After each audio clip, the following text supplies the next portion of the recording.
بدعة وكل بدعة ضلالة وكل ضلالة في النار. பேர் அன்பிற்கும் பெரும் மதிப்பிற்கும் உரிய எல்லாம் வல்ல ஏக இறைவனின் நல்லடியார்களே, புனிதங்கள் பூத்து குலுங்கும் ரமலான் மாதத்தில்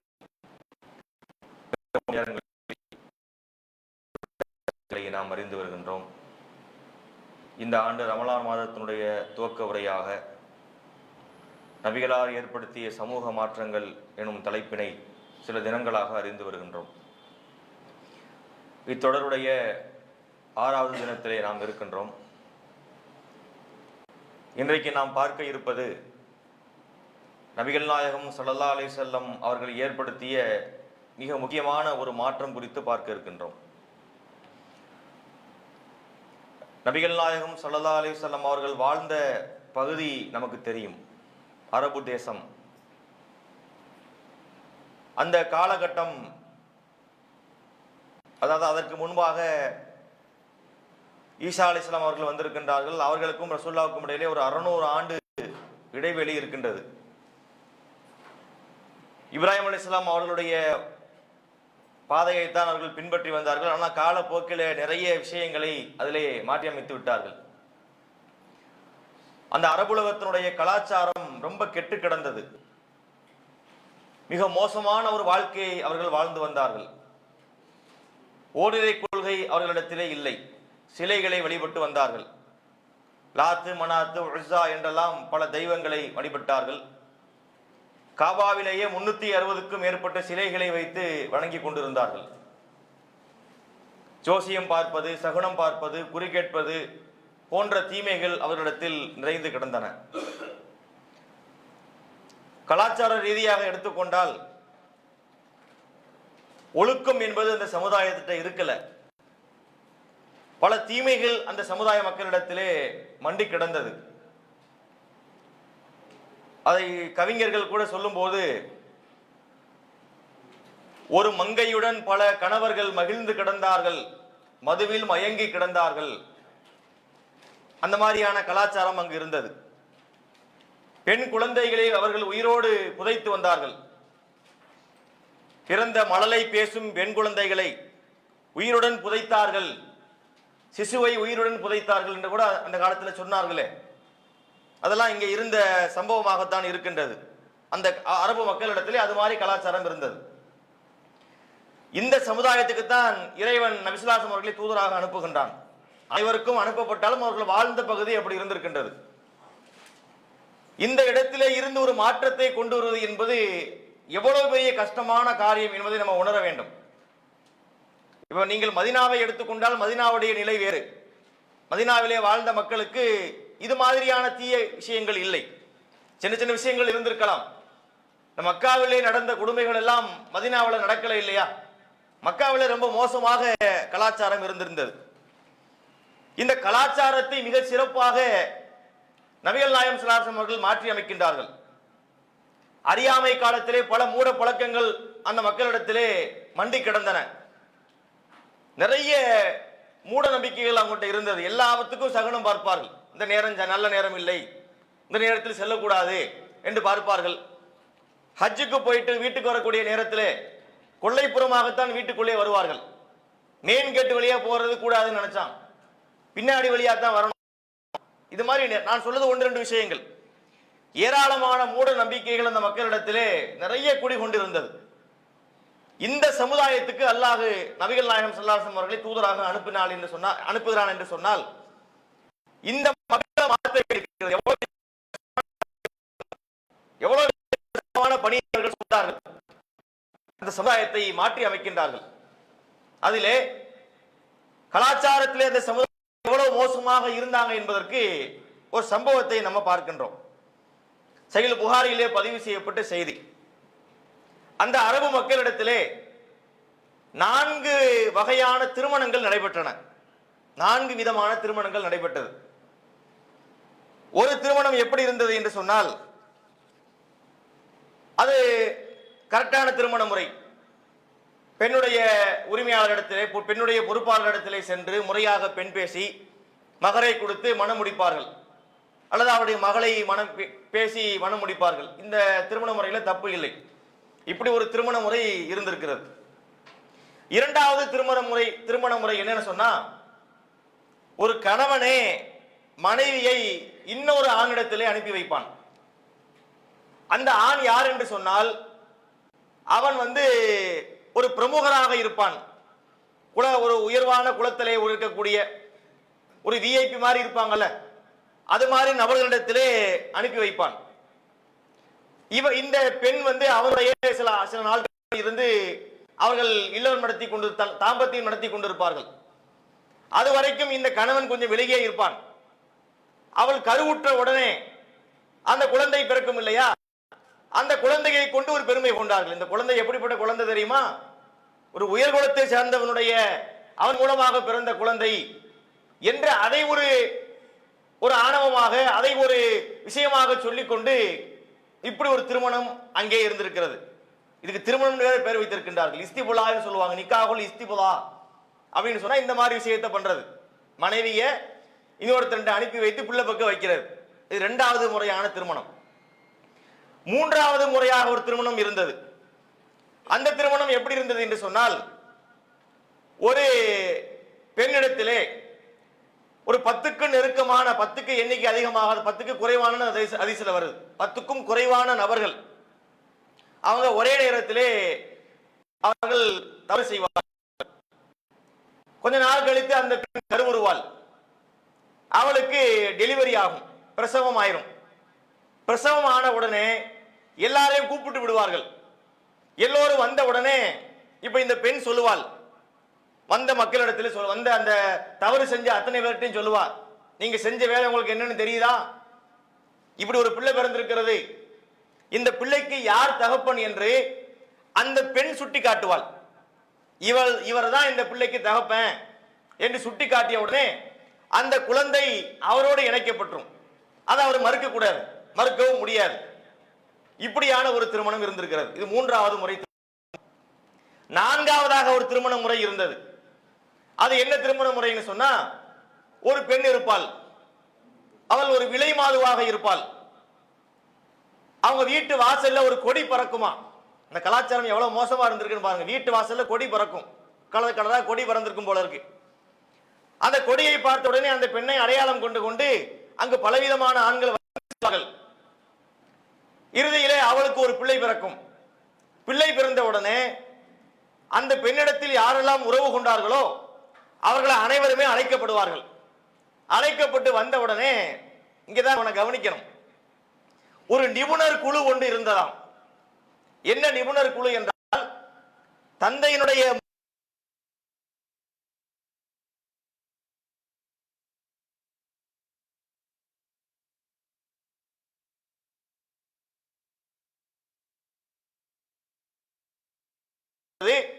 பல பேரும் அவரோடு உறவு கொண்டிருப்பார்கள். அதை தீர்மானிப்பதற்கு இந்த குழு வருது. குழு பார்த்து முகத்தை எல்லாம் பார்த்து இவனுடைய பிள்ளைதான் இது என்று ஃபைனலாக ஒரு தீர்ப்பு சொல்வார்களாம். உடனே அந்த குழந்தைக்கு அவன் தகப்பனாக ஆக்கப்பட்டு விடுவான். அதை யாரும் மறுக்க கூடாது. இப்படியான 4 வகையான திருமணங்கள் இருந்தன. எவ்வளவு மோசமான கலாச்சாரம் பாத்தீங்களா? நபிகள் நாயகம் ஸல்லல்லாஹு அலைஹி வஸல்லம் அவர்கள் போன அந்த சமுதாயம் இருக்கிறதே, இவ்வளவு மோசமான ஒரு கலாச்சாரத்திலே அவர்கள் மூழ்கி கிடந்தார்கள். எப்போது நபிகள் நாயகம் ஸல்லல்லாஹு அலைஹி வஸல்லம் அவர்கள் தூதர் அனுப்பப்பட்டார்களோ, அந்த ஹதீஸிலே வருகின்றது, ஃபலம்மா புஇஸ முஹம்மதுன் ஸல்லல்லாஹு அலைஹி வஸல்லம் பில் ஹக்கி, சத்தியத்தை கொண்டு நபிகள் நாயகம் ஸல்லல்லாஹு அலைஹி வஸல்லம் அவர்கள் அனுப்பப்பட்ட பிறகு, ஹதம நிக்காஹுல் ஜாஹிலியத்தி குல்லுஹு, இந்த மோசமான எல்லா திருமண முறைகளையும் ஒன்றை தவிர, மகர் கொடுத்து முறைப்படி பண்ணாங்கல்ல அந்த திருமணத்தை தவிர ஏனைய எல்லா திருமணங்களையும் நபிகள் நாயகம் அவர்கள் தகர்த்தெறிந்தார்கள் என்று வரக்கூடிய செய்தியை புகாரி என்கின்ற ஹதீஸ் கிதாபிலே நம்ம பார்க்கின்றோம். எவ்வளவு ஒரு மோசமான நிலைன்னு பாத்தீங்களா? அதெல்லாம் 14 நூற்றாண்டுகளுக்கு முன்னாடி சொல்றோம். நம்ம நினைக்கிறோம் இன்னைக்கு தான் காலம் கெட்டு கிடக்குதுன்னு. இன்னைக்கு கெட்டு கிடக்கிறது உண்மைதான்.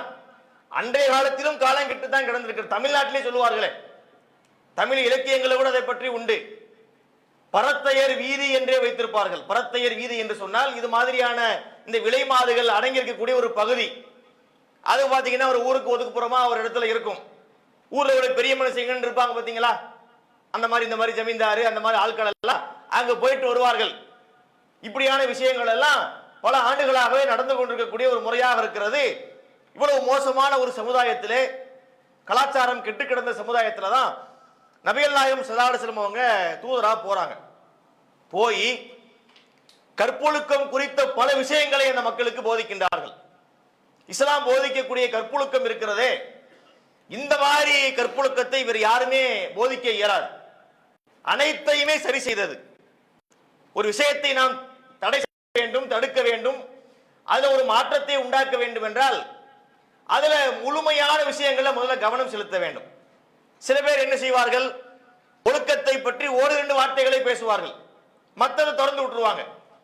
ஒழுக்கத்திலே நம்ம சரியாக வாழ்வதாக இருந்தால் அனைத்தையுமே நம்முடைய வாழ்க்கையிலே சரி செய்ய வேண்டும். அதை நபிகள் நாயகம் அவர்கள் செய்திருக்கின்றார்கள் அல்லாஹ்வுடைய கட்டளைப்படி. எப்படி எல்லாம் அதை மாற்றி அமைத்தார்கள்? அந்நியர்கள் என்று ஒரு சாராரை பிரிச்சாங்க. ஒரு பெண்ணுக்கு குடும்பத்திலே இருக்கக்கூடிய நபர்கள் யார், அவளுக்கு மகரமான ஆண்கள் யார், மகரம் இல்லாத ஆண்கள் யார், பெற்றெடுத்த தந்தை அவர் பிரச்சனை இல்லை, அவர் மகரமான ஆண், உடன் பிறந்த அண்ணன் தம்பி மகரமான ஆண் தான், தாயுடன் பிறந்த அண்ணன் தம்பி, தந்தையுடன் பிறந்த அண்ணன் தம்பி, இந்த மாதிரி சில எல்லைகளை சொல்லி இவங்க எல்லாம் உங்களுக்கு அந்நியர்கள் கிடையாது, மற்றவர்கள் எல்லாம் உங்களுக்கு அந்நியர்களாக இருப்பார்கள், அந்த அந்நியர்களிடத்திலே நீங்கள் கண்ணியராக நடந்து கொள்ள வேண்டும், உங்களுடைய உடலை இப்படி நீங்கள் பேணிக் கொள்ள வேண்டும், உங்களுடைய உடலை மறைத்துக் கொள்ள வேண்டும் என்று எல்லா விதமான கட்டளைகளும் சொல்லப்படுது. அதுல பாருங்களேன், எப்படிப்பட்ட ஒரு ஒழுக்க நெறியை, கற்பு நெறியை இஸ்லாமிய மார்க்கம் போதிக்கிறது என்றால் ஒவ்வொன்றா நம்ம பார்ப்போமே. முதலிலே தவறான பார்வை இருக்கக்கூடாது, கல்லுல் பஸர் என்று சொல்வார்கள், பார்வையை தாழ்த்துவது. ஒரு பெண்ணை ஒரு ஆண் தவறான கண்ணோட்டத்தில் பார்க்க கூடாது. அப்படி பார்த்தானா அவன் தாழ்த்தி கொள்ள வேண்டும். குல்லில் முஃமினீன், நபியே மூமினான ஆண்களுக்கு நீங்கள் சொல்லுங்கள், யகுல்லூ மின் அப்சாரிஹிம், அவர்கள் தங்களுடைய பார்வைகளை தாழ்த்தி கொள்ளட்டும், வயஹ்ஃபது ஃபுரூஜஹும், தங்களுடைய கற்பை அவர்கள் பேணி கொள்ளட்டும் என்று ஆண்களுக்கு இறைவன் சொல்கிறான். அதே போல பெண்களுக்கு சொல்லும் போது குல்லில் மூமினாத், நபியே மூமினான பெண்களுக்கு நீங்கள் சொல்லுங்கள், யகுல்லுன மின் அப்சாரிஹின்ன, அவர்கள் தங்களுடைய பார்வைகளை தாழ்த்தி கொள்ளட்டும் என்றெல்லாம் பெண்களுக்கும் சொல்லப்படுது. அப்ப முதல்ல பார்வைகளை சரி செய்ய வேண்டும் என்று மார்க்கம் சொல்கிறது. இந்த பிரச்சனை எங்க ஆரம்பிக்குது, இந்த விபச்சாரத்தினுடைய தலைவாசல் எங்கே துவங்குகிறது என்று சொன்னால் தவறான பார்வையிலே தான் துவங்குகிறது. பார்க்காம ஒருத்தருக்கு சபலம் ஏற்படுமா? பார்க்கும் போதுதானே அந்த தீய எண்ணம் முதல்ல ஒரு மனிதனுடைய உள்ளத்திலே குடியேறி கொள்கிறது. இஸ்லாம் அதற்கே ஒரு வேலை வைக்குது, பார்க்காதீங்க. பாதையினுடைய ஒழுங்குகளை நமக்கு நபியர்கள் சொல்லிக் கொடுத்தார்கள். பாதையில நிக்காதீங்கன்னாங்க, பாதையில நீங்க நிக்காதீங்க அப்படின்னு தடை போட்டாங்க. உடனே சஹாபாக்கள் வருகின்றனர், அல்லாஹ்வுடைய தூதரே, எங்களுக்கு நாங்கள் கூடி பேசுவதற்கு பாதையை விட்டால் வேறு இடமே கிடையாது, நாங்க பாதையில தான் நிக்க வேண்டி இருக்கிறது என்று சொன்னார்கள். அப்போது நபி ஸல்லல்லாஹு அலைஹி வஸல்லம் சொல்றாங்க, அப்படி என்றால் நீங்கள் பாதைக்கு கொடுக்க வேண்டிய உரிமையை கொடுத்துங்கள் என்று அதுல பல விஷயங்களை சொன்னார்கள். அதுல முக்கியமானது என்ன என்றால் கல்லுல் பஸர், பார்வைகளை தாழ்த்த வேண்டும். ஏன்னா ரோட்ல நிக்கக்கூடிய நேரத்திலே அங்கு பெண்கள் போவார்கள், ஆண்கள் போவார்கள், அது மாதிரியான சூழ்நிலைகளிலே நமது பார்வைகளை என்ற ஒரு கட்டளையை நபியர்கள் பிறப்பித்தார்கள். இன்றைக்கு சமுதாயத்தில் இது பேணப்படுகின்றதா? பாதைகளிலே பார்க்கணும், அங்கங்க நின்று கொண்டு இளைஞர்கள் பைக்கை வச்சு முறுக்கிக்கிட்டு அவனுடைய முறுக்கை காட்டுகிறான். பாத்தீங்கன்னா ஆள் டைப்பா வேற இருக்கின்றார்கள். தலை பாத்தீங்கன்னா அது கிளிப்பச்சை கலர்ல இருக்கு. அவன் வெட்டிக்கிற மண்டை வெட்டு பாத்தீங்கன்னா ஒரு டைப்பா இருக்கு. அவன் பைக் ஹாரன், அது பப்பரப்பாப்பான ஒரு மாதிரி அது ஒரு ஹாரனை அடிக்கின்றது. எல்லாமே எதற்கு? கவன ஈர்ப்புக்காக வேண்டி பெண்களை திருப்பி பார்க்க வைக்க வேண்டும். இஸ்லாம் சொல்லுது பார்வையை தாழ்த்துன்னு சொல்லுது. இவன் சாதாரணமா பார்ப்பது மட்டுமல்லாமல் ஒரு ஏதாவது ஒரு யூனியா ஒன்று பண்ணணும், தனித்துவத்தோடு ஒன்று பண்ணி அவங்களுடைய கவனத்தை ஈர்க்க வேண்டும் என்று தெருக்களில் நிற்கக்கூடிய எத்தனை பேர் இருக்கின்றார்கள். ஒரு பெண் போகிறாள் என்று சொன்னால் அவரை நோக்கி எப்படி குறு என்று பார்க்கின்றார்கள். இஸ்லாம் சொல்கிறது பார்வையை தாழ்த்து, தாழ சொல்லி இஸ்லாம் சொல்கிறது பார்வையை.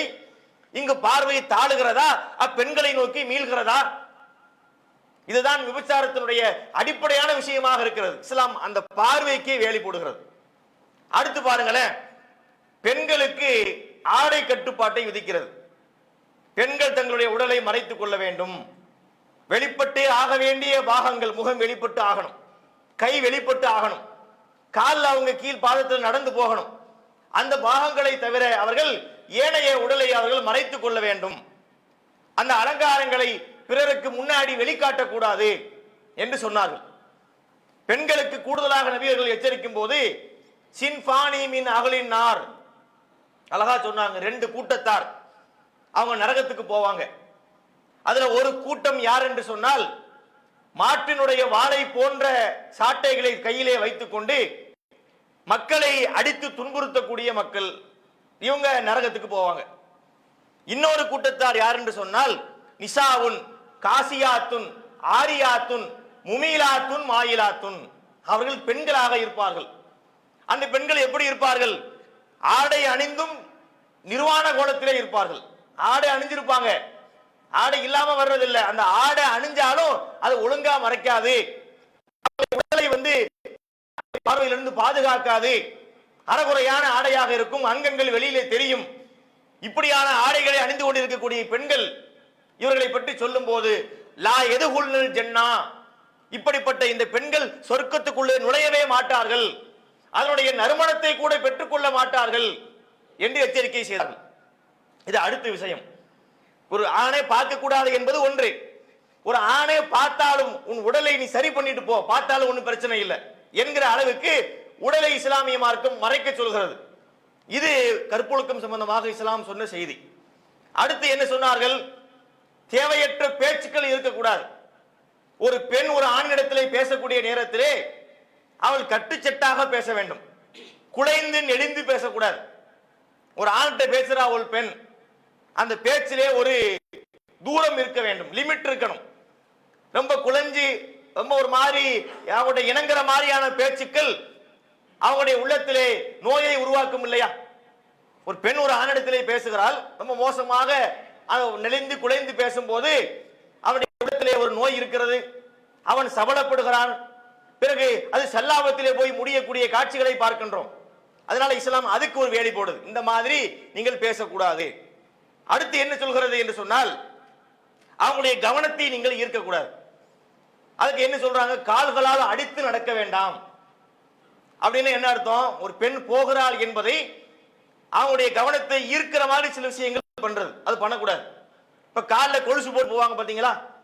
அது சில பெண்கள் நடந்து போனாங்கன்னா அந்த கொலுசுல ஒரு 2500 முத்து இருக்கும். அது சலக்கு சலக்கு சலக்குன்னு தெருவையே கூட்டிட்டு போற மாதிரி நடந்து போறாங்க. இது இஸ்லாமிய மார்க்கத்தில். வீட்டுக்குள்ள போறது என்பது வேறு. வீட்டுக்குள்ள அணிகின்றார்கள், அந்நியர்கள் இல்லைன்னு சொன்னா அது அவங்களுக்கு பிரச்சனை இல்லை. வெளியிலே போகக்கூடிய நேரத்திலே அடுத்தவனுடைய கவனத்தை ஈர்ப்பதை போல இந்த மாதிரி போட்டு போவது மார்க்கத்தில் அனுமதிக்கப்பட்டது அல்ல. நறுமணங்கள் பூசுவதற்கு பெண்களுக்கு கட்டுப்பாடு விதித்தார்கள். லேசான நறுமணங்களை பெண்கள் பயன்படுத்தலாம். இரவிலே இஷாவுக்கு பள்ளிவாசலுக்கு வந்தாங்கன்னா அதையும் பயன்படுத்தக்கூடாது. அதல்லாத மற்ற நேரங்களிலே லேசான நறுமணங்களை பயன்படுத்துவதற்கு பெண்களுக்கு அனுமதி உண்டு. எதுக்கு அனுமதி கிடையாது? ரொம்ப நெடி கூடிய நறுமணங்களை பெண்கள் பயன்படுத்தக்கூடாது. ஏன் பயன்படுத்தக்கூடாது? அது மாதிரியான நறுமணங்கள் ஒரு ஆணுடைய உள்ளத்தை டிஸ்டர்ப் பண்ணும், அவனுடைய கவனத்தை பெண்ணை நோக்கி திருப்பி விட்டுரும். இவ்வாறு எல்லா விஷயங்களையுமே இஸ்லாமிய மார்க்கம் சரி பண்ணுது பாருங்க. சும்மா ஒழுக்கமா இரு, கற்பொழுக்கத்தோடு இரு, நீ விசாரத்துக்கு போகாத அப்படின்னு சொன்னா பத்தாது. அதுல என்னென்ன செய்ய வேண்டுமோ அனைத்து விஷயங்களையும் டீட்டெயிலாக ஒன்றை கூட விட்டு விடாமல் அனைத்தையும் சரி செய்யக்கூடிய விதத்திலே இஸ்லாமிய மார்க்கம் போதித்திருக்கிறதா இல்லையா? வலா தக்ரபு ஸினா என்று அல்லாஹ் சொல்கின்றான். இந்த விபச்சாரத்தை பற்றி சொல்லும் போது அதற்கு இறைவன் பயன்படுத்தக்கூடிய வார்த்தை எப்படி இருக்கின்றது? விபச்சாரம் சொல்லவில்லை. என்ன வார்த்தை பயன்படுத்தப்படுது? வலா தக்ரபு. தக்ரபு என்று சொன்னால் நெருங்காதீங்க. லா தக்ரபுட நெருங்காதீங்க. விபச்சாரத்துக்கு நம்ம நெருங்கினாலே அது உள்ள தள்ளி விட்டு பிடிச்சி இழுத்துரும். எனவே இதுல கவனமாக இருக்க வேண்டும் என்று இவ்வளவு விதமான அறிவுரைகளை இஸ்லாமிய மார்க்கம் சொல்லி இருக்கின்றது. இதற்கு பிறகு அந்த சமுதாயத்திலே எப்படிப்பட்ட மாற்றம் உண்டானது? அப்படிப்பட்ட கற்பு கரசர்களாக சஹாபாக்கள் உருவானார்கள். சஹாபிய பெண்மணிகள் கற்பை பேணி நடக்கக்கூடிய பெண்களாக உருவாக்கப்பட்டார்கள். ரசூலுல்லாஹ்வுடைய காலத்திலே அவங்க சமுதாயத்திலே விபச்சாரம் என்பதல்ல, ஒன்னு ரெண்டு நம்ம படிச்சிருப்போம் வரலாறுல, ஒன்னு ரெண்டு பேர் அந்த மாதிரி.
சிறப்பு சேர்த்துட்டான். மதுவுல ரெண்டு விஷயத்தை பற்றி சொல்லும் போது ரெண்டுமே உணவு சம்பந்தப்பட்ட காரியம் வைங்களேன். மது உணவு, உணவுக்கு சொல்லக்கூடிய வார்த்தைகள் அல்ல அடமொழி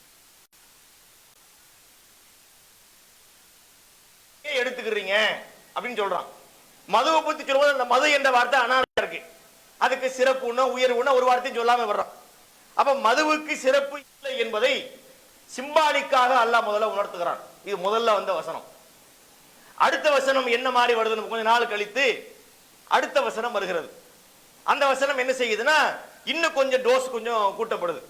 எஸ் அலுவலக அணில் ஹம்ரி வல் மைசீர், நபியே உம்மிடத்திலே மது குறித்தும் சூதாட்டம் குறித்தும் உங்களிடத்திலே அவர்கள் கேட்கின்றார்கள், நீங்கள் சொல்லுங்கள். குல் ஃபீஹிமா இஸ்முன் கபீர் வ மனாஃபிஉல் லின்னாஸ், நீங்கள் சொல்லுங்கள் அதிலே பெரிய பாவம் இருக்கிறது என்றும் சிறிய நன்மை இருக்கு என்றும் நீங்கள் சொல்லுங்கள். சின்ன பயன் இருக்கு, பெரிய பாவம் இருக்கு.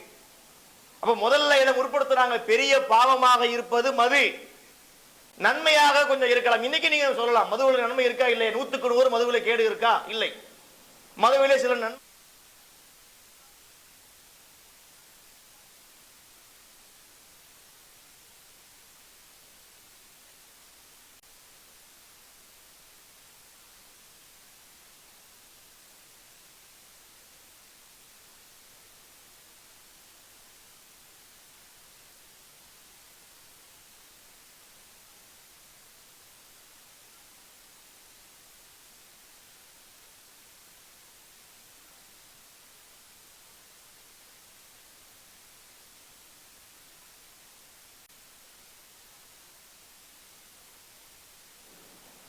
மதுபானத்தை அவர்கள் குடித்து விட்டார்கள். நேரத்தில் தொழுகை நேரம் வந்து விட்டது. தொழுகைக்காக போய் தொழக்கூடிய நேரத்திலே குல்யா ஐயுல் காஃபிரூன் ஒரு சூரா இருக்கு பாருங்க. அது ஏற்கனவே டங் ட்விஸ்டர் மாதிரி தான் இருக்கும் அந்த சூரா. லா அபுதுமா தாபுதூன் வலா அன்தும் ஆபிதுனமா ஆபுது வலா அன ஆபிதுமா அபத்தும் வலா அன்தும் ஆபிதுனமா ஆபுதுன்னு அது இயற்கையிலே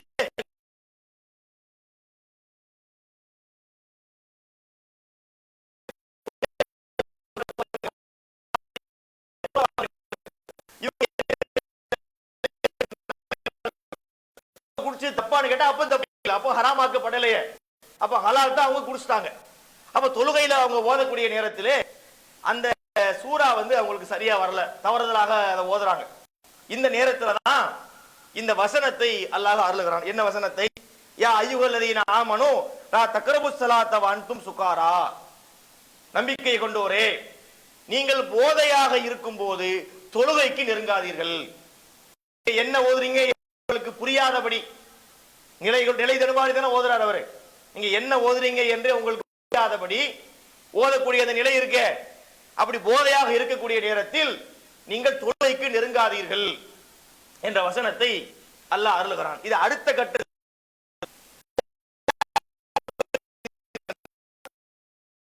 தொழுகை இருக்கு. அப்ப 5 வக்துக்கு போதை இல்லாம இருக்க வேண்டியிருக்கு. அப்ப ஒவ்வொரு தொழுகைக்கும் ஒரு குறைஞ்சபட்சம் ஒரு 2 மணி நேரத்துக்கு முன்னாடியாவது குடிக்காம இருக்கணும்.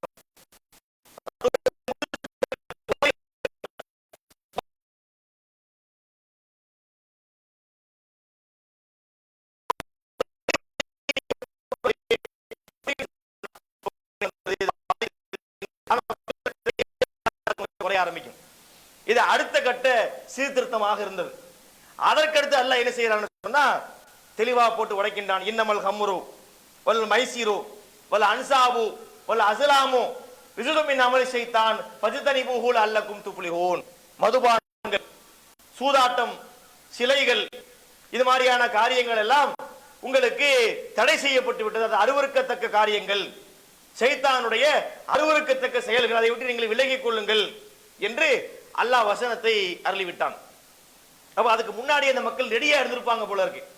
அல்லாஹ் கொடுத்த அந்த பயிற்சியிலே படிப்படியாக அவருடைய உள்ளத்திலே இந்த கலாச்சாரத்தை மாற்றி வைப்பதற்காக இறைவன் வந்து சன்னம் சன்னமாக பாடம் நடத்தி இருந்தானே, அதனுடைய பயனை கண்கூடாக பார்க்கின்றோம். இந்த வசனம் இறங்கக்கூடிய நேரத்தில் ஒரு சம்பவம் நடக்கிறது.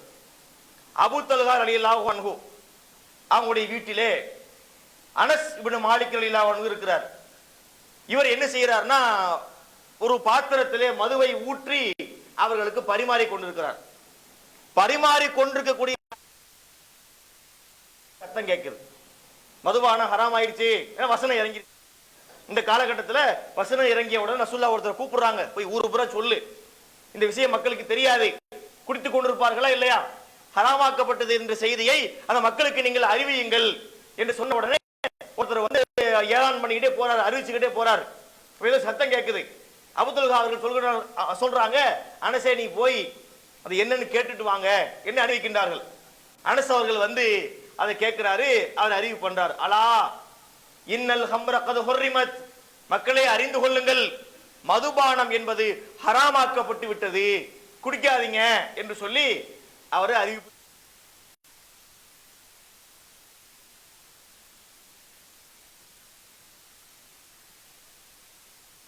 இது வீட்டிலே இருக்கக்கூடிய மதுவை யாராவது அவங்க வந்து குடிக்கிறத அன்னைக்கு விடுவாங்களா?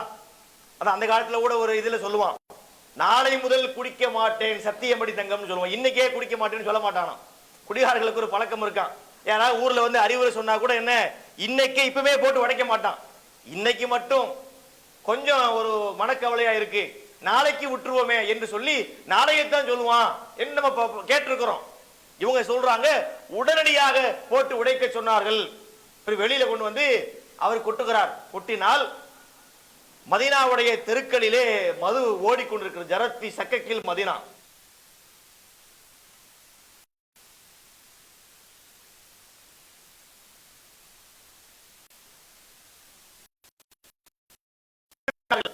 சில ஆண்டுகள் அவங்க பழக்கத்திலே இருந்தார்கள்.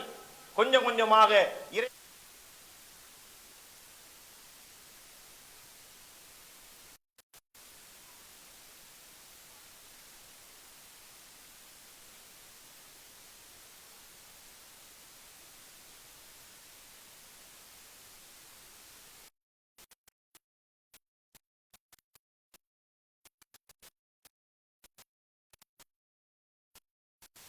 மதுபானம் விற்க கூடாது, வாங்க கூடாது, குடிக்க கூடாது, ஊத்தி கொடுக்க கூடாது, தூக்கிட்டு வர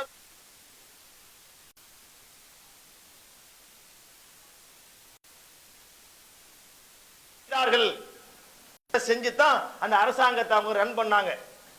இன்னைக்கு நம்ம மாநில அரசாங்கம் சொல்லி இந்தியாவின் பல மாநில அரசாங்கம் சொல்வது என்ன? மதுபானத்தை தடை செய்தால் எங்களுடைய அரசாங்கத்துடைய பட்ஜெட்டே நாங்க போட, குடிமகன் குடிச்சான்னு சொன்னா குடிமகன் ஆடுவான், குடிமகன் குடிப்பதை நிறுத்தினால் அரசாங்கமே ஆடி போயிடும்.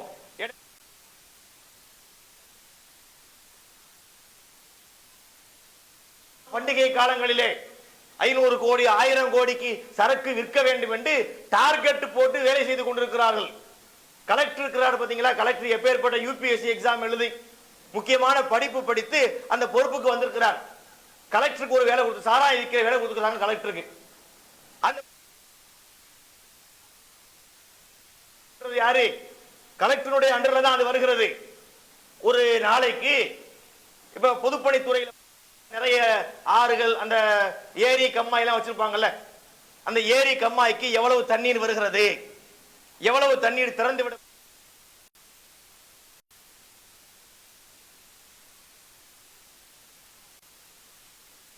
தயாரிக்கிறாங்கன்னு சொன்னா எத்தனை மெகாவாட் மின்சாரம் தயாரிக்கப்படுது என்ற தகவலை அவங்க அரசாங்கத்துக்கு சொல்ல வேண்டும். இன்னொரு முக்கியமான தகவல் என்ன சொல்ல வேண்டும் என்றால், அந்த மாவட்டத்தில் எவ்வளவு சாராயம் விற்பனையாகிறது என்ற தகவலையும் அரசாங்கத்துக்கு அவர்கள் சொல்ல வேண்டும். இப்படி பயங்கரமாக அதுக்கான ஏற்பாடுகளை பண்ணி அரசாங்கம் சாராயம் விற்குது. நெடுஞ்சாலைகள்ல சாராயம் வைக்கக்கூடாதுன்னு ஒரு ரூல் இருக்கிறது. இப்ப ஹைவே இருக்கு பாத்தீங்களா, நேஷனல் ஹைவே இருக்குன்னு சொன்னா நேஷனல் ஹைவேயிலே சாராய கடை வைக்க கூடாதுன்னு ஒரு ரூல் போட்டாங்க.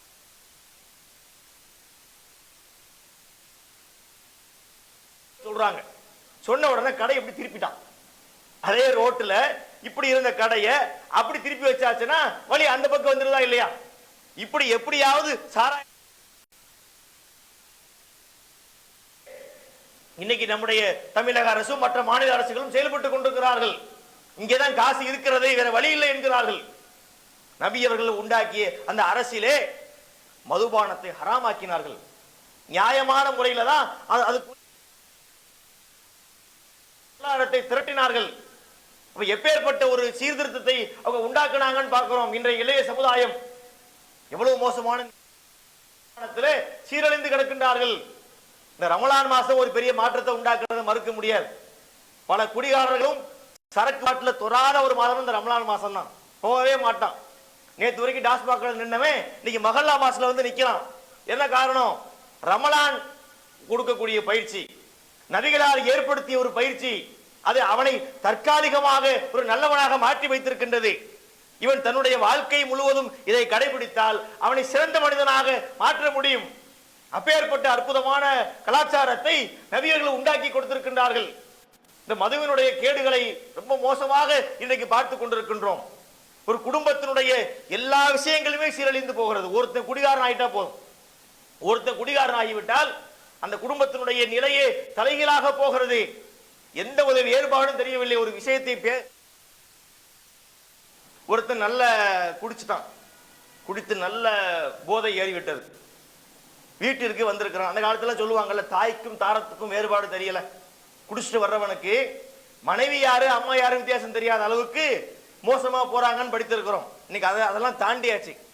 நல்லா குடிச்சிட்டு வந்திருக்கிறான், வீட்டுல வாசல்ல விழுந்துட்டான்.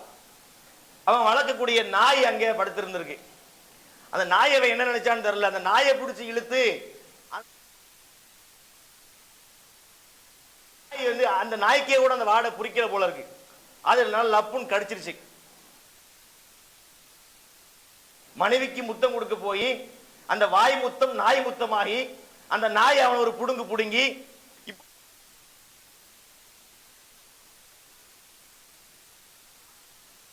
கொடுத்த அந்த நடைமுறையை இன்னைக்கு மக்கள் செய்யாமல் இருக்கின்றார்கள். அந்த புரட்சியை நோக்கி இவர்கள் பயணிக்காமல் இருக்கின்றார்கள். எனவேதான் இது மாதிரியான மதுபானத்தினுடைய கேடுகள் சமுதாயத்திலே மாற்றி அமைப்பதற்கு கடமைப்பட்டிருக்கிறோம். இதை கூடுதலாக தெரிய வேண்டிய செய்தி.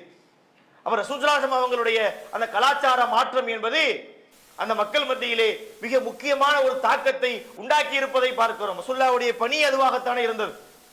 அல்லாஹ் திருமறையிலே சொல்ற ஒரு வசனம், அற்புதமான ஒரு வசனங்க. அந்த வசனத்தை படித்தால் அதுக்குள்ள எல்லாமே அடங்குது. என்னெல்லாம் அடங்கு? நபிகள் நாயகம் ஸல்லல்லாஹு அலைஹி வஸல்லம் அவர்கள் யார்? அவரை பத்தி நம்ம என்ன தெரிஞ்சுக்கிற வேண்டியிருக்கு? அவர் எப்பேற்பட்ட பணிகளை செய்வார்? அவர் விஷயத்திலே நாம் எப்படி நடந்து கொள்ள வேண்டும் என்கிற இத்தனை தகவலையும் ஒரே ஒரு சின்ன வசனத்துல அல்லாஹ் சொல்லிவிட்டான். திருமறை குர்ஆன்ல 7வது அத்தியாயத்தில் இருக்கக்கூடிய ஒரு வசனம், அல்லதீன யத்தபிஊன ரசூல நபியல் உம்மிய, எழுத படிக்க தெரியாத இந்த தூதரை தான் அவர்கள் பின்பற்றுகின்றார்கள். அல்லதி எஜிது, இந்த இறை தூதரை பற்றி தங்களுடைய தௌராத் வேதத்திலும் இஞ்சில் வேதத்திலும் எழுதப்பட்டிருப்பதை அவர்கள் பார்க்கின்றார்கள். அவர் என்ன செய்கின்றார்? யாமுரூன பில் மஅரூஃப் வ யன்ஹாஹும் அனில் முன்கர். அந்த மக்களுக்கு நல்லவைகளை ஏவுகிறார், அல்லவைகளை விட்டும் தடுக்கின்றார். நல்ல விஷயத்தை ஏவி சொல்லிக் கொடுக்கிறார், தீய விஷயங்களை செய்யாதீங்க என்று தடுக்கின்றார். வ யுஹர்ரிமு அலைஹிமுல் ஹபாயிஸ் யுஹில்லு லஹுமுத் தய்யிபாத் வ யுஹர்ரிமு அலைஹிமுல் ஹபாயிஸ். தூய்மையானவற்றை அந்த மக்களுக்கு ஏவுகிறார், தூயவற்றை ஏவுகின்றார். வ யுஹர்ரிமு அலைஹிமுல் ஹபாயிஸ், தீயவற்றை விட்டும் அவர்களை தடுக்கின்றார். அல்லாஹ் அழகா சொல்றான், இந்த நபின்னா யாரு? இவருக்கு எழுத படிக்க தெரியாது. இவரை பத்தி இப்ப மட்டும் இல்ல, முன்னாடி நம்ம சொன்ன வேதமாகிய தௌராத்திலையும் பேசிட்டோம், இஞ்சிலையும் பேசிட்டோம். அவருடைய பணி என்ன? நன்மையை ஏவுவார், ஒரு மாற்றத்தை உண்டாக்குவார், தீமையை விட்டு மக்களை தடுப்பார், தூய்மையான விஷயங்களை மக்களுக்கு ஏவுவார், தீய விஷயங்களை விட்டு கெட்ட விஷயங்களை விட்டு மக்களை தடுப்பார் என்று சொல்லிவிட்டு இப்ப நம்ம விஷயத்துக்கு அல்லாஹ் வர்றான். யார் இவன்? இந்த இறை தூதரை நம்பிக்கை கொண்டு அஸ்ஸரூஹு வ நஸரூஹு, இந்த இறை தூதரை கண்ணியப்படுத்தி அவருக்கு உதவி செய்து அவருக்கு சொல்லப்பட்ட அவரோடு இறக்கப்பட்ட இந்த வேதத்தையும் நம்பிக்கை கொள்கின்றார்களோ அவர்கள் தான் வெற்றி பெறக்கூடியவர்கள். அற்புதமான ஒரு வசனம். இறை தூதர்னா யாரு? இவர் தான் இறை தூதர். அவருடைய பணி என்ன? இன்னென்ன பணிகள். நம்ம அவரோட எப்படி ரிலேஷன்ல இருக்கணும், எப்படிப்பட்ட தொடர்பை ஏற்படுத்தணும்? அவரை மதிக்கணும், அவரை கண்ணியப்படுத்தணும், அவருக்கு உதவி செய்யணும், அவர் சொன்ன விஷயங்களை பின்பற்றணும், அவரோடு இறக்கப்பட்ட விஷயங்களை நம்ம நம்பிக்கை கொள்ள வேண்டும், ஈமான் கொள்ள வேண்டும். இப்படி இருந்தால் உங்களுக்கு வெற்றி. அற்புதமாக அனைத்து கருத்துக்களையும் பொதிந்து உள்ளடக்கி இறைவன் நமக்கு சொல்லி இருப்பதை பார்க்கின்றோம். அப்ப இந்த விஷயங்களை கடைபிடிச்சோம்னு சொன்னால் மிகச் சிறப்பாக ரசூலுல்லாஹ்வுடைய அந்த எப்படி அந்த சமுதாயத்தில் மாற்றத்தை உண்டாக்குனாங்க. அவங்க வாழ்ந்த காலத்திலே உமர் அவர்களை உருவாக்கினார்கள், அபூபக்கர் அவர்களை உருவாக்கினார்கள், உஸ்மான் அவர்களை உருவாக்கினார்கள், அலி அவர்களை உருவாக்கினார்கள். அதுபோல நல்ல மனிதர்களாக இன்றைக்கு இருக்கக்கூடிய மக்களும் உருவாக முடியும். நாம் செய்ய வேண்டியது என்ன? அல்லாஹ்வுடைய தூதர் சொல்லி தந்த வழிமுறைப்படி நாம் நடக்கக்கூடிய மக்களா இருக்கணும். அது இல்லாட்டி ஒண்ணும் செய்ய முடியாது. சும்மா கேட்டுட்டு போனா நடக்காது.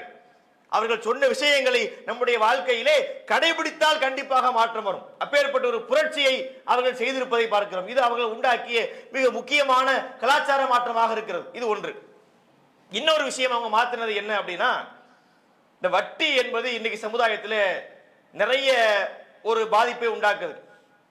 நம்ம ஏற்கனவே சொன்ன இந்த மதுபானது கூட ஒரு வட்டி காரணமா இருக்கிறது. இந்த வட்டி என்ற பெயரிலே எத்தனை விதமான பேர்ல சொல்றோம். ரன் வட்டிங்கிறான், மீட்ரு வட்டிங்கிறான், தண்டல் வட்டிங்கிறான், கந்து வட்டிங்கிறான். சென்னையில ரொம்ப பிரபலியமா இருக்கு. இங்க புது புது பேர்லாம் வட்டி இருக்கிறது. மற்ற ஊர்களை விட சென்னையை சுற்றி இருக்கக்கூடிய பகுதிகளில் 1 மணி நேரத்துக்கெல்லாம் அதை தாண்டிய வட்டி கூடுகிறது. இப்படியான வட்டியின் மூலமாக செல்வங்களை சீரழித்துக் கொண்டிருக்கின்றார்கள். இஸ்லாமிய மார்க்கம் வட்டியை தடை செஞ்சுச்சு. மக்களுடைய வாழ்க்கையிலே இந்த வட்டி கலாச்சாரம் வரக்கூடாது. அல்லாஹ் தந்திருக்கக்கூடிய செல்வத்தை கொண்டு நம்ம வாழணும். தேவைப்பட்டா கடனா கேட்கலாம், அவர் கடனா கொடுக்கலாம். கடனை கொடுக்கக்கூடியவருக்கு அறிவுரை சொன்னது, கடன் கொடுக்கக்கூடியவர் வட்டி வாங்கக்கூடாது. முடியலையா அவங்க கொஞ்சம் தர முடியலையா கொஞ்சம் அவர்களுக்கு அவகாசம் கொடுங்கள். இல்லை என்று சொன்னால் அந்த கடனை நீங்கள் தள்ளுபடி செய்து விடுங்கள். இதுதான் கூடுமே தவிர வட்டி என்பது வரவே கூடாது. வட்டியை பெரும்பாவத்திலே வைத்தார்கள். வட்டி வாங்கக்கூடியவர்களுக்கு நிரந்தர நரகம் என்று இஸ்லாமிய மார்க்கத்திலே சொல்லப்பட்டிருக்கின்றது. எப்பேற்பட்ட சீர்திருத்தத்தை அவர்கள் உண்டாக்கி காட்டியிருக்கின்றார்கள். இன்று பார்த்தால் வட்டி கலாச்சாரம் நிறைய இருக்கிறது. வீடு தேடி வந்து கொடுக்குறான், போன் நீங்க எத்தனை போன் வருது, போன் எடுத்து வந்தா உங்களுக்கு லோன் வேணுமான்னு கேட்கறேன். எனக்கு இருக்கு, கார் லோன் இருக்கு, உங்களுக்கு அந்த லோன் இருக்கு, இந்த லோன் இருக்குன்னு சொல்லி நம்மள லோனு அலைய வைக்கிறதுக்கு உண்டான எல்லா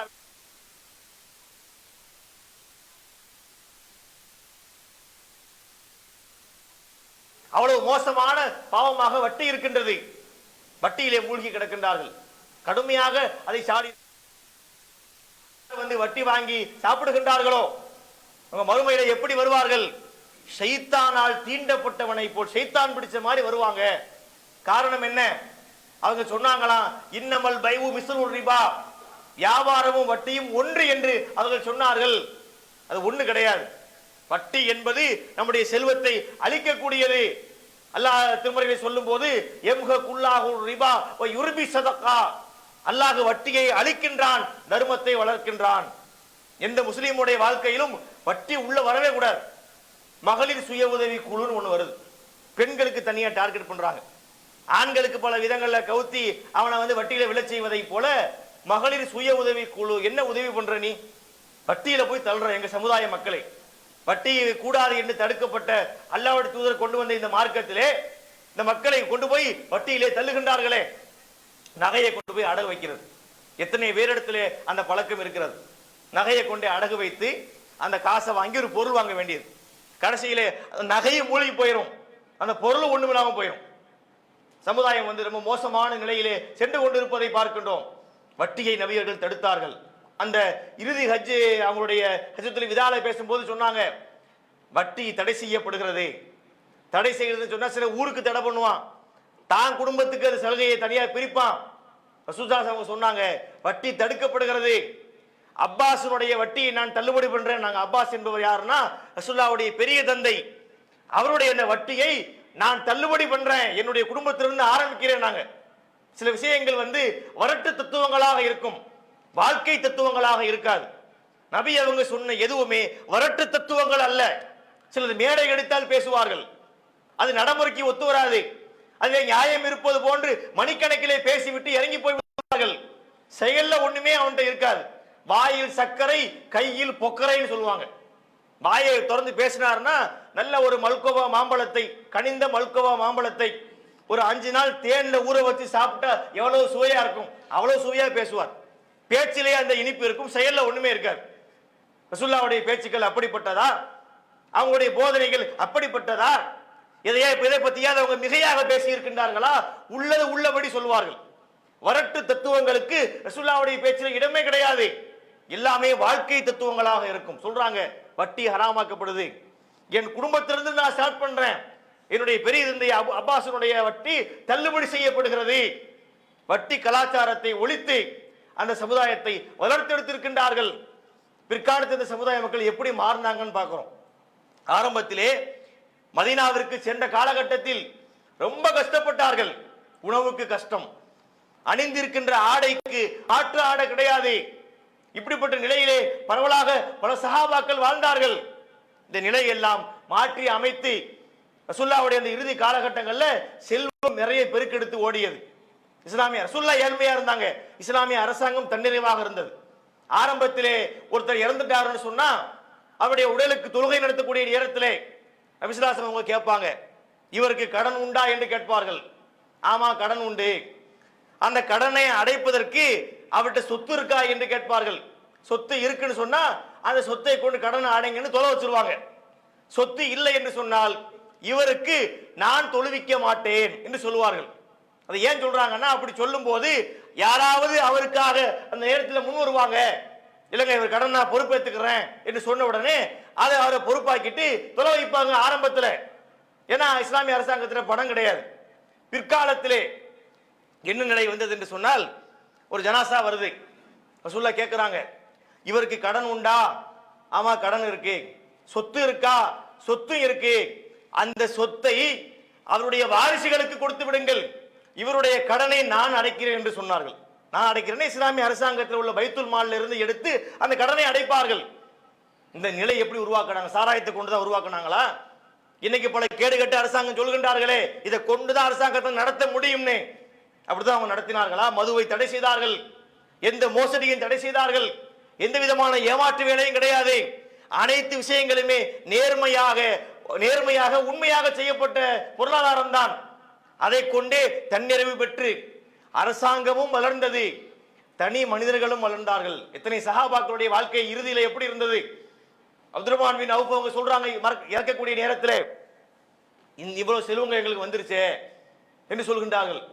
பல சஹாபாக்கள் தன்னிறைவோடு வாழ்ந்தார்கள். சாத் பின் அபீ வக்காஸ் ரலியல்லாஹு அன்ஹு அவர்கள் அவர் சொல்றாரு, என்ற நிறைய செல்வங்கள் இருக்கிறது, எனக்கு ஒரே ஒரு மகள் இருக்கிறாள், என்னுடைய செல்வத்தில் 1/3 அவருக்கு கொடுத்துட்டு 2/3 இஸ்லாமிய அரசாங்கத்துக்கு தரவா என்று கேட்டார். நான் அல்லாஹ்வுடைய பாதையில கொடுத்துறேன்னு சொல்ல வேணான்னு சொன்னாங்க. பாதியை தரவா என்று கேட்டார், பாதியும் வேண்டாம் என்றார்கள். அவர் 1/3 தரவா என்று கேட்டார், 1/3 அதிகம் தான், அதை வேணா கொடுங்கன்னு சொன்னாங்க. இப்படி அவங்களுடைய வாழ்க்கை தரம் உயர்ந்தது. தனி மனிதனுடைய வாழ்க்கை தரத்தையும் உயர்த்தினார்கள். அரசாங்கத்தினுடைய பொருளாதார நிலையையும் சீர் செய்தார்கள். சாராயத்தை கொண்டு செய்தார்களா? வட்டியை கொண்டு செஞ்சாங்களா? இல்லை. அழகான தன்னுடைய அந்த அல்லாஹ்வுடைய சட்டங்களை கொண்டு அங்கே நடைமுறைப்படுத்தி இருக்கின்றார்கள். இதுதான் ஒரு நாட்டினுடைய ஏற்றத்துக்கு காரணமாக இருந்திருக்கிறது. நபிகள் நாயகம் ஸல்லல்லாஹு அலைஹி வஸல்லம் சொல்லிக் கொடுத்த கொள்கை இருக்கிறது சாதாரண அடிப்படை அல்ல. இன்னைக்கு நம்ம நாட்டினுடைய நிலை எப்படி இருக்கின்றது? நம்ம பேர்ல கடன் வாங்குகிறார்கள். நம்ம எல்லாம் கடன்காரனா இருக்கிறோம். நம்ம வாங்கவில்லை, நம்முடைய பெயரை சொல்லி லட்சக்கணக்கிலே கடன் வாங்கி வைத்திருக்கின்றார்கள் உலக வங்கியிலே. மற்ற நாடுகளிடத்திலே கடன் வாங்கித்தான் இன்னைக்கு அரசாங்கம் நடந்து கொண்டிருக்கின்றது. இந்த நிலையை நபி அவங்க உண்டாக்க அழகான கலாச்சாரத்தை பொருளாதார விஷயங்களை உண்டாக்கி இருக்கின்றார்கள். எனவே நபிகள் நாயகம் ஸல்லல்லாஹு அலைஹி வஸல்லம் உண்டாக்கிய அந்த கலாச்சாரம் மிகச் சிறப்பான கலாச்சாரத்தை உருவாக்கினார்கள். மக்களை காலத்துக்கு தக்கவாறு வாழணும், சூழலுக்கு தக்கவாறு நீங்கள் உங்களுடைய வாழ்க்கையை அமைச்சுக்கிட்டா போதுமானது. மார்க்க விஷயங்களை சரியாக நம்ம கடைபிடிக்க வேண்டும். உலக விஷயங்கள் செல்வம் குறையுதா, அதுக்கு தக்க மாதிரி வாழணும். கடன் வாங்கக்கூடாது, தேவையில்லாம வாங்கக்கூடாது, வட்டிக்கு வாங்கக்கூடாது. அந்த மாதிரி விஷயங்கள் ஒரு மனிதனை பாதிக்கும் என்ற அடிப்படைகளை புரிய வைத்து தன்னிறைவோடு ஒரு மனிதனை வாழச் செய்வதற்கு உண்டான அனைத்து போதனைகளையும் சிறப்பாக செய்து முடித்திருக்கின்றார்கள். எனவே அவங்களுடைய வாழ்க்கையிலே நம்ம பார்ப்பது என்ன என்று சொன்னால், அழகான கலாச்சாரத்தை சொல்லி மதுவை ஒழித்து, வட்டியை ஒழித்து, விபச்சாரத்தை ஒழித்து, ஒழுக்கமான கண்ணியமான தெளிவான சமுதாயத்தை அவர்கள் உண்டாக்கி இருப்பதை பார்க்கின்றோம். அது அந்த சமுதாயம் அவங்களுடைய வாழ்க்கை வழிமுறையை பின்பற்றினால் இன்றைக்கும் அப்படிப்பட்ட சமுதாயம் உருவாக முடியும் என்று சொல்லி அப்படிப்பட்ட நன்மக்களாக நம்முடைய சமுதாயத்தை ஆக்குவதற்கு அல்லாஹ் கிருபை செய்வானாக என்று கூறி என்னுடைய இந்த உரையை நிறைவு செய்கின்றேன். இன்ஷா அல்லாஹ் நாளை தினத்திலே இன்னொரு தலைப்பிலே ரசூலுல்லாஹ் உண்டாக்கின இன்னொரு மாற்றம் குறித்து நம்ம அறிந்து கொள்ளலாம். அஸ்ஸலாமு அலைக்கும் வரஹ்மத்துல்லாஹி வபரகாத்துஹு.